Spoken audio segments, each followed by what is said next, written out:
Well, good morning everyone. This is day 4 of our road trip across Canada. We've just got up. We've had a really comfortable night here at the Flying J. We've got some great facilities. So I guess it's time for coffee. Good morning, folks. We're off and running again from Moose Jaw, Saskatchewan.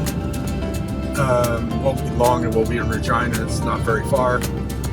And off to Winnipeg.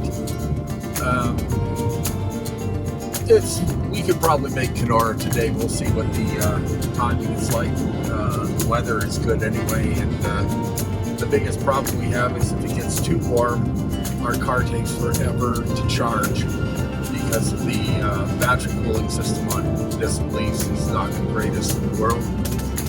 Like, not at all.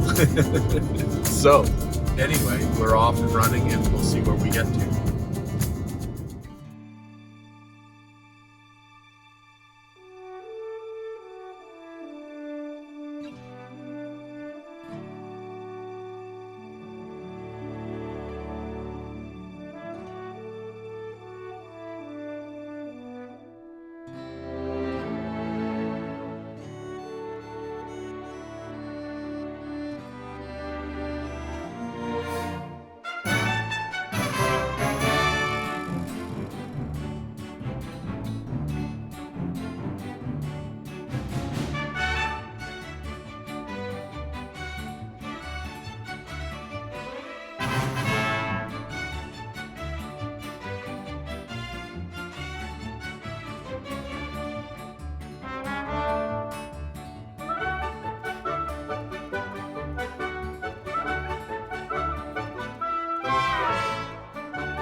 Whitewood, and we're at the Petro-Canada. I skip Petro-Canadas a lot because they're quite expensive, about 50 cents a minute.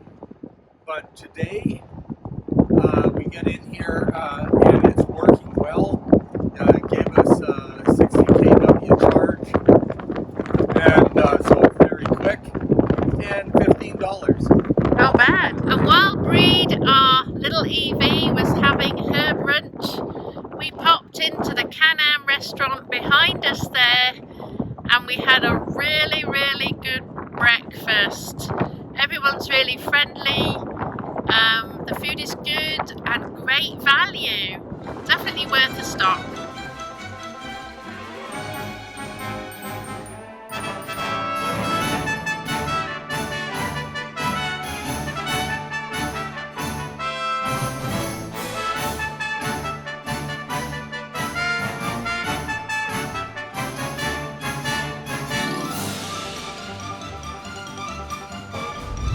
There you go, folks.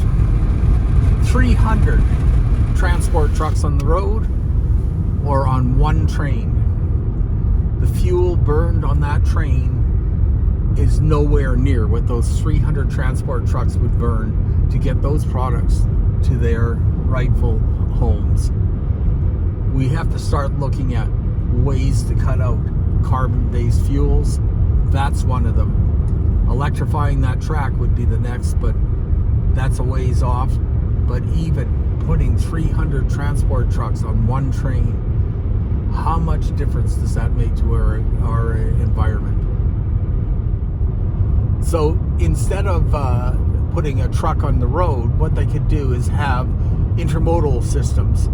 So where they can unload a car at any terminal and have an electric truck to take it to its final destination. The electric trucks would not have to have the range that these highway behemoths have. There wouldn't be near as many accidents. Their highways would not be damaged as much as they are now with heavy trucks on them all the time. It's a win-win-win. Now we just have to get our railroads to think about it and go back to intermodal instead of shutting them down and spreading them out. So you have to bring product from Toronto to Winnipeg to get it to Thunder Bay on a truck. It's crazy. I'd also like to see more opportunities for passenger rail, really. Passenger rail is never going to be on the freight, sadly. We had it and we got it in reality, but one train a day maybe. We need a high-speed rail system, and I think probably we'd be better off in this country with a high-speed rail system and 2 lanes of car traffic rather than 4 lanes of car traffic and no trains or buses.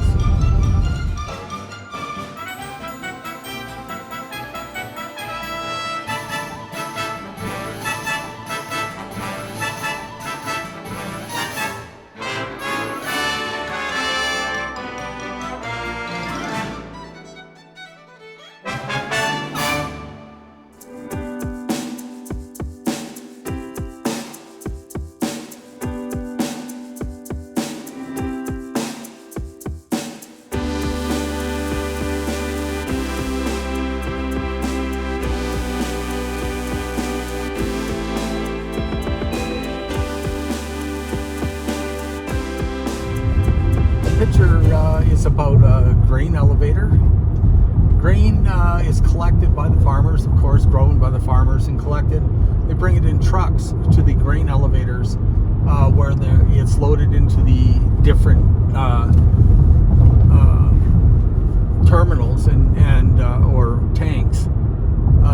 Each tank would have a different grain in it, and then it is loaded from there into hopper cars, grain cars, that are taken to ports like Vancouver or Thunder Bay in Ontario and unloaded onto ships to ship around the world.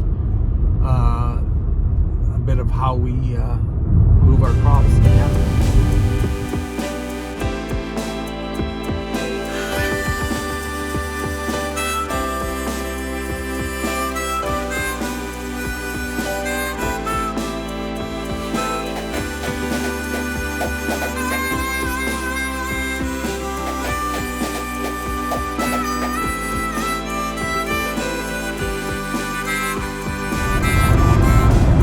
Since our dash cam packed up, I've been trying to take some footage using my iPhone 11 of the scenery as we go along.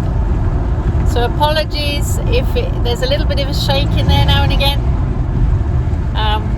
I'd just like to give you an idea of what the different provinces look like. They've each got their own particular characteristics and their own beauty.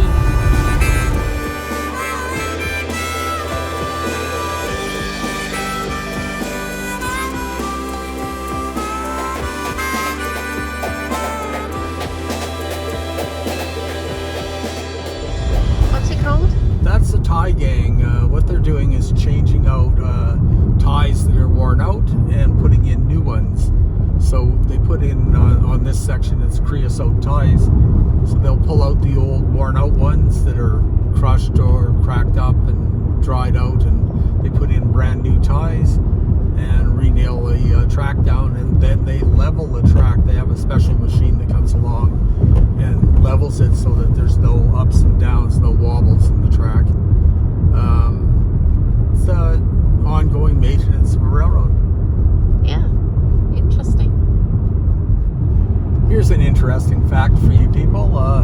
Canadian Pacific Railroad, it's about 20,000 kilometers or 12,500 miles long, runs from Montreal in Quebec all the way to Vancouver, British Columbia.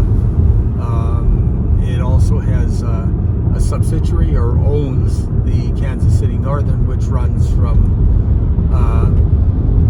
2 spots. One in Winnipeg is the main connection, I think, goes all the way to Mexico. So CP Rail is a big company. Somebody asked me once if I'd like to drink Canada Dry, and I said, I don't know. How long do you think that would take me?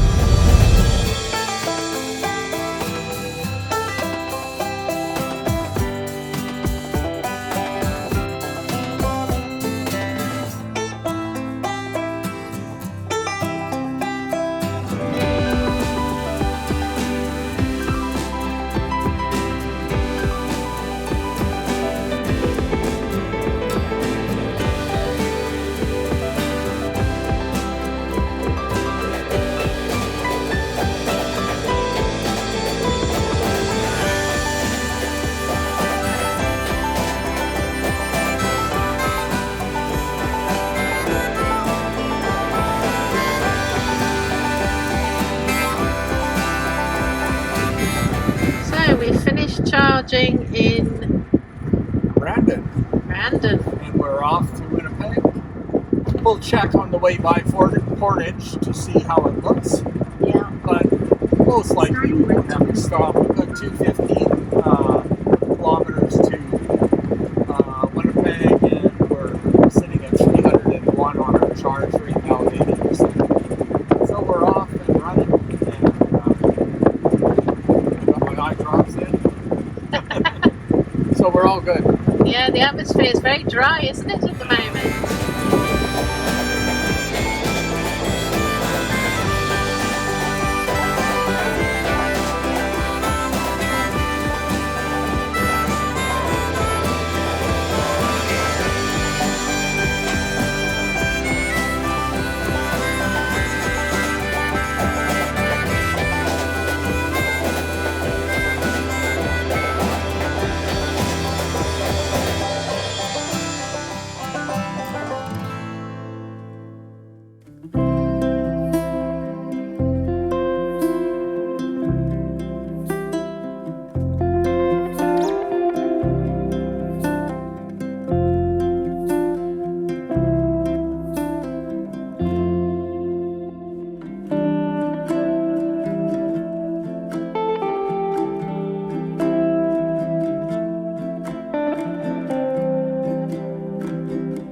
Take this as a sign from the universe about our forthcoming trip. Everything's A-okay. What do you reckon? Were you crossing your fingers then? Everything is indeed A-okay. Look at this with a heart inside and out, I think. Yay, cheers. Cheers.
Well, folks, we're in Winnipeg.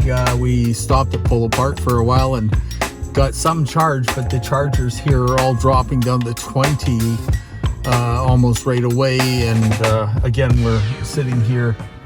Canadian Tire, I was hoping we'd get a little faster charge, but they obviously have these things set low, because I've been able to charge in other places in the 60 kilowatt range. So we'll get the charge that we need to get to Kenora and get out of here. I am noticing I am not used to the city driving anymore. Living on Salt Spring Island, where I mean we have rush hours of at least 20 cars at a time when they come off the ferry, and a few livestock wandering around. Here it is craziness. People are in and out and zooming. Everybody's high speed. I'm doing the speed limit and people are jamming up behind me, honking their horn because I'm going the speed limit. It's crazy. Anyway, I guess I'm just getting old. That's why I like walking so much. So, can you tell us a little bit, for those viewers who may not be familiar with Winnipeg, what is Winnipeg famous for? Oh, God. The Louis Riel is from Winnipeg, or from Manitoba anyway. He was leader of the Métis and was actually, I believe he was hung by the government of Canada. Lovely. Something about the weather, you said. The weather on Portage in Maine is known as the coldest corner of any city anywhere. It is just horrendously cold in the winter months. Winnipeg is on the joining of the Assiniboine and Red Rivers, so there's a lot of rivers that run through the city and some pretty nice parks along them. But it's a city I've spent time in the past. When I was younger, I worked out of here for a while. Name its famous hockey team. Oh, the Winnipeg Jets, who were kicked out in the first round this year. Not surprising. While our Hey Go Canucks are in the second round and doing well from what I gather. We'll see anyway. And I've heard that you can get some exceptionally good rye bread from Winnipeg. Is that true? Winnipeg rye, some of the best. There's actually a shop, and I think it's on McGregor, but it's a Ukrainian restaurant and bakery, and you can get amazing rye bread there. Super. And we've noticed, haven't we, driving around, that there's some really wonderful murals on the walls of buildings, really colourful and very expressive. Yeah, indeed. So anyway, lots to see. Anyway.